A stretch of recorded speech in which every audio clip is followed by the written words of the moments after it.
So I'm just going to go check in on the other rooms to make sure that people are there. I don't know if you've got a poster that you can maybe share the window of, and that may...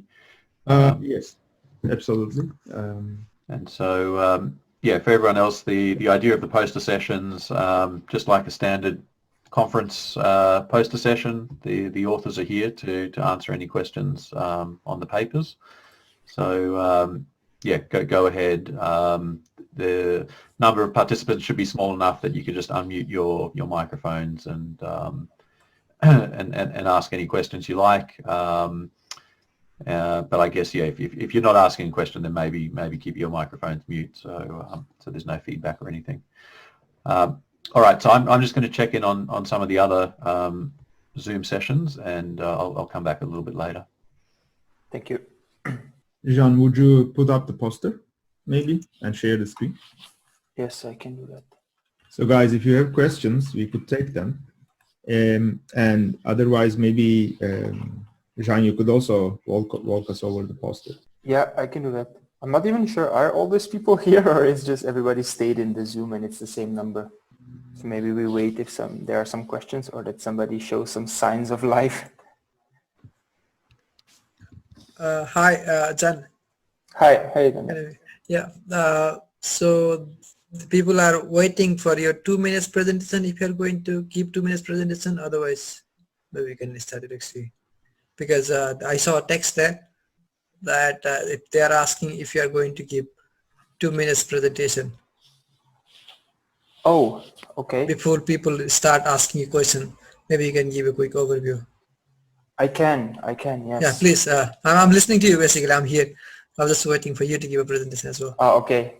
Yeah, thank you. please. Sorry, I didn't see that. So where are the people writing? Because no, if you go in the chat right there. Okay. Maybe there will be more questions below. You can just click on the chat and then. Yeah. I didn't might even find know more that. questions. Okay. Thanks. Please give us the overview. Thanks for reminding.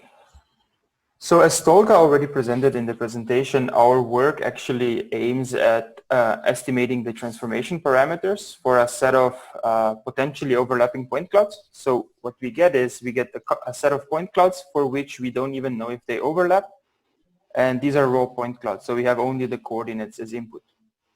And in a typical scenario, what one would do is you first estimate the pairwise registrations. So you take and choose 2 point cloud pairs and you try to align them pairwise. And this is in the first step. It's like a first optimization problem that one has to solve. And then once we have this pairwise alignments, there comes like a global refinement. So at the end, we want the result to be globally consistent. And in typical, in state of the art, these 2 problems are split. So we have like 2 optimization problems which are independent of each other. I mean, like they don't talk to each other. Let's call it like this. And our work is the first to address this in an end-to-end manner. So how we do this is that in the forward pass, we actually solve 2 optimization problems. So for the pairwise registration, we follow a kind of a typical pipeline. So we first extract the features, we compute the correspondences in a differentiable manner, so stochastic correspondences. And then we have a registration network that filters these correspondences. So the problem is that once we establish them, most of the correspondences will be wrong. And in typical frameworks, you do some Ransack or some other robust estimator, and we formulate this as a neural network. So we have a neural network that for each of the correspondences, it classifies as an inlier or an outlier.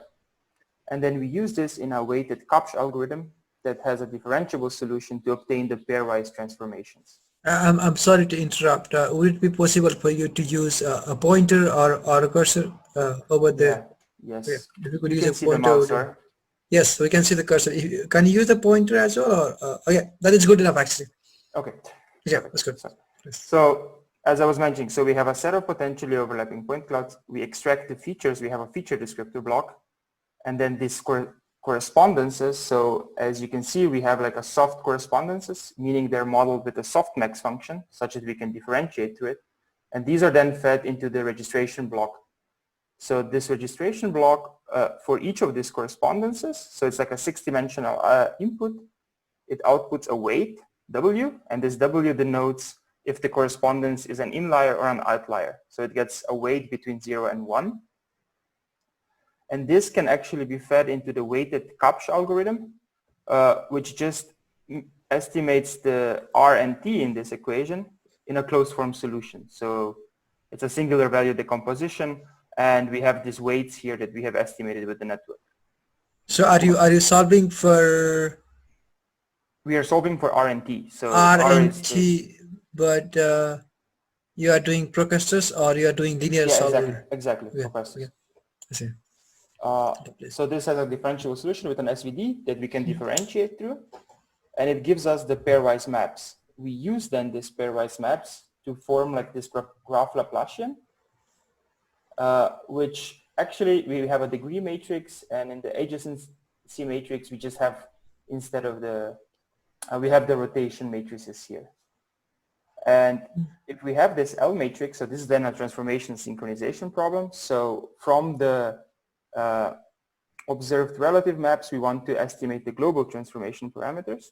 And we can show that this actually also has a differentiable closed form solution by eigenvalue decomposition of L. So if we get the 3 eigenvalues of L, this represent our global rotation matrices, or better said, under spectral relaxation. So we have to map them then again to the SO3. And the translation then follows normally. So what this enables us is that we are fully differentiable. So we have to once differentiate through eigenvalue decomposition and once through the singular value decomposition, but the network is fully differentiable. And what we can additionally do is that in this registration block, we actually input also the residuals from the current registration. So once inputting the global ones back in, we can formulate this as an iteratively reweighted least squares algorithm. And then iteratively we refine both the pairwise transformations and the global estimates. And actually, as we can see below here, if I can make this a bit bigger, is that this infusing the global context actually helps us to already improve the pairwise transformations. So it means that once we iterate, we already have improved pairwise maps that come into this transformation synchronization algorithm. So basically, when you are making this graph Laplacian, you are only doing it for rotation. Basically, it's like rotation averaging problem, right? Yes, exactly. Okay. So we split the synchronization, transformation synchronization into rotation and translation synchronization. So as you said, we first build the graph Laplacian. We kind of solve for the L, for the rotations, and then with the rotations we can estimate the translations. So in that case, input to your network, are they going to be like many pairs of, like for every single edge, you have got 2 pairs of point cloud, or what exactly is going to be? Because it's going to be a pretty big graph at the end of the day, right? Exactly. So for example, are you feeding them sequentially or parallelly or something? So the scenes like this, like what we see here, this 3D match, for example, scenes, this have typically around 60 point clouds. And once you feed them in, because we have no connectivity information, so upfront we don't know if they overlap or not, it means that we have to build, so 60 choose 2, so around 1,800 point cloud pairs. So yes, so the graph actually has 60 nodes, but they are all fully connected at the start. I see. So then the network that generates the feature, that network is not fine-tuned afterwards. It just gives you the correspondence, and do you fine-tune that later on, or do you not? So how we train this is we pre-train each of the blocks. Yeah. So we have a pre-trained descriptor, a pre-trained registration and confidence estimation block, and the transformation synchronization is actually, it's differentiable, but it has almost no learnable parameters. Okay.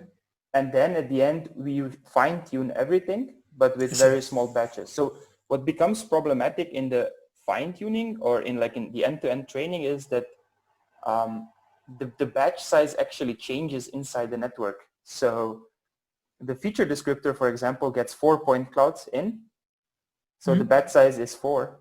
And then in the second part of the block, we have to build the point cloud pairs from this 4 point clouds. So then here we have already 4 choose 2 pairs. So we actually have to pre-sample the data. So how we do it, we pre-sample the whole batches, because we cannot randomly sample examples in the batch, because then it would happen that in the batch we have 4 point clouds that none of them overlap with each other, if this makes sense. Yes, but then at the end, what is the size of the graph that you're going to do this build the graph Laplacian? That's going to be pretty big, right? Yeah. So as I said, like for this scenes, the graph has 60 nodes, and theoretically it can be fully connected. I see. So the primary goal is to get better features, or primary goal is to get better rotation and translation? So the primary goal at the end is to get better transformation parameters. However, by making this fully differentiable, so like what we can do here in this registration block is that we make a full forward pass. We estimate the first global transformations. And what we do actually, we use them to transform the point clouds, compute the residuals, and then feed these residuals back into the pairwise block. So the aim is not so much to improve the features, but more to make this pairwise and global alignment work with each other, to help each other. I see. Once you have the perfect global alignment, then you can choose any pair which have good enough overlaps, and then you could just use those pairs to train the previous network to extract the features. Is that? Kind of, yes, exactly. Yeah, okay. And then also in the test phase we can iterate over this, or because once we have the global ones, we can transform the point clouds, compute the residuals, and then we can already see like that the correspondences maybe that we have established are actually not good, and then we can cut the edges in the graph. I see. So do you train one network for one scene or one network for all the scenes? So that's a good question. So all the networks are always pre-trained on 3D match. So this is like an indoor data set from RGBD, so like depth cameras. And ScanNet is direct generalization. And we also showed the results on the Redwood data set, which I actually don't have on the poster, but you can see it in the official CVPR paper, so not the workshop paper, the main conference paper. Okay. So we have 3 data sets. It's Redwood 3D match, which is point cloud fragments. So what it means is 50 consecutive depth frames merged into one point cloud. Then we have Redwood, which is a synthetic data set, and we have ScanNet, which is single depth frames. So it's like one depth frame, then we leave 20 depth frames out, take the 20th again, and so on. And everything is trained only on 3D match, and the other ones are generalization. I see. So basically it's like one network per data set, if I understood correctly? No, it's actually one network for all, kind of, here. For all, I see. Okay. Yeah, for all 3 data sets. All of them are indoor data sets, which are more or less RGBD. And it is self-supervised, if I understood, because it's more about really having the consistent transformation at the end, right? No, it could be maybe done, but it's actually now it's fully supervised. So we have access to the ground truth transformation matrices. I see. Otherwise, since you are looking for the self-consistency, right? It could be on the registration, then it could be like cyclic consistency loss or something like that. Absolutely. Even that, if you register any 2 point clouds randomly, then it will not really respect your rotation averaging, right? I mean, rotation averaging is quite a strong constraint. Yes. And then. So Danda, this is actually cycle consistency over the entire graph, right? It is actually the same thing. Yeah, yeah. You are just doing the cycle consistency of all to all and over the parameters that you estimate. Absolutely. And in that case, there is at least a hope that it might even work without supervision. Yes, it can. However, well, it can, of course. Yes, it can. I mean, it will be super interesting to see if it work like that. I mean, self-supervised manner, right? Because it's really that's a good point. It's quite powerful. So what we observe actually that once we train end to end, it's quite sensitive. So it's not super stable because, as I said, like we have one propagation through the eigenvalue decomposition, then another one through the singular value decomposition, which both of them can be unstable. So especially, this is also why we have to pre-train all the networks, because if you start the pairwise registration network training with this SVD loss, it will never converge because the singular values are very close to each other. They jump, and you also, like, SVD doesn't converge, you have non-values in the gradients. So you have to do some smart gradient handling, clipping, and things like that. I see.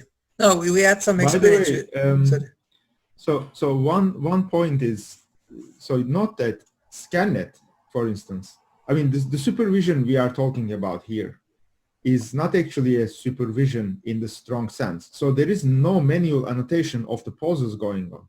So the ScanNet data is collected by just, standard fusion algorithms. So what we are having here is that somebody walks in the room and we run a handcrafted or whatever fusion, your favorite fusion algorithm to capture the pauses. So, to know the ground truth and then use this ground truth. So in that sense, it's already kind of weakly supervised. And then what you would suggest, if that process would be completely unsupervised, it would more be like running a handcrafted algorithm on each, data that we collect, which is essentially what we are doing. Yeah, so like it's weakly supervised in the sense that there is no manual annotation needed. Yeah, I see. Yeah, it's good. I mean, it's a very interesting work, actually. Yeah. Thank you very much. Thank you for explaining. Thank you. So maybe just as a notice, there are also some new people joining in. If you have questions, just unmute yourself and ask. And if you want to have like a short summary or something, please let us know. So Bahram just said that there's a crosstalk with another Zoom. This is something I'm not understanding. What does it mean as a crosstalk? But I think that Bahram is not in the Zoom channel anymore. So in the meanwhile, it might be good to talk about future research directions in that topic, maybe. You mean in the multi-view point registration? Yeah, like how would we, what would be potential directions to advance this work?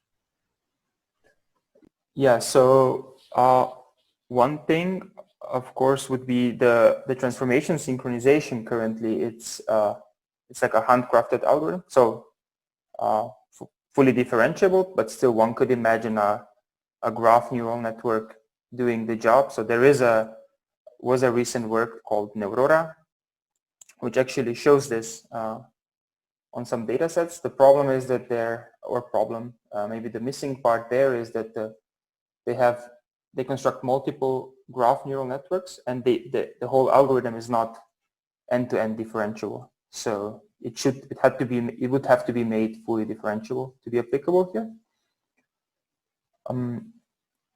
The other thing might be is investigating the filtering blocks or the pairwise registration blocks. So with all the differentiable Ransack variants and things like that, we could imagine also for a better sampling, like a neural guided sampling or things like that. In that sense, this I think would be first. And there is also at this CVPR, there is, for example, another work which aims partially into this filtering of the outlier correspondences in 3D, which instead of using a point net like architecture as we are doing here, actually relies on convolutions in high dimensional space. So I think this would be first tries or first good options. Right. Because I mean, the interesting discussion is now we have an end-to-end network. However, obviously the problem, that doesn't mean that the entire problem of multi-view registration is now solved, right? Yes, of course. And so that's... The network being kind of modular in the sense that like we still have an explicit feature descriptor, we have an explicit pairwise registration block or a filtering block. I mean, this opens the possibility for the future because like as in the last year. So to formulate, for instance, everything as one graph network. For example, that would be probably the end goal. But on a more easier basis probably. So currently the feature descriptors are strong enough already for this, but especially the other parts of the network might improve, of course, because they're more like younger research fields. Yeah. So once again, if somebody has any questions, just shout out. Guys, I have to sign off to go to another. I will stay here, of course. So if somebody has questions. Right now I'm the host, but I think Jean, you will be the host probably after I leave. I hope so.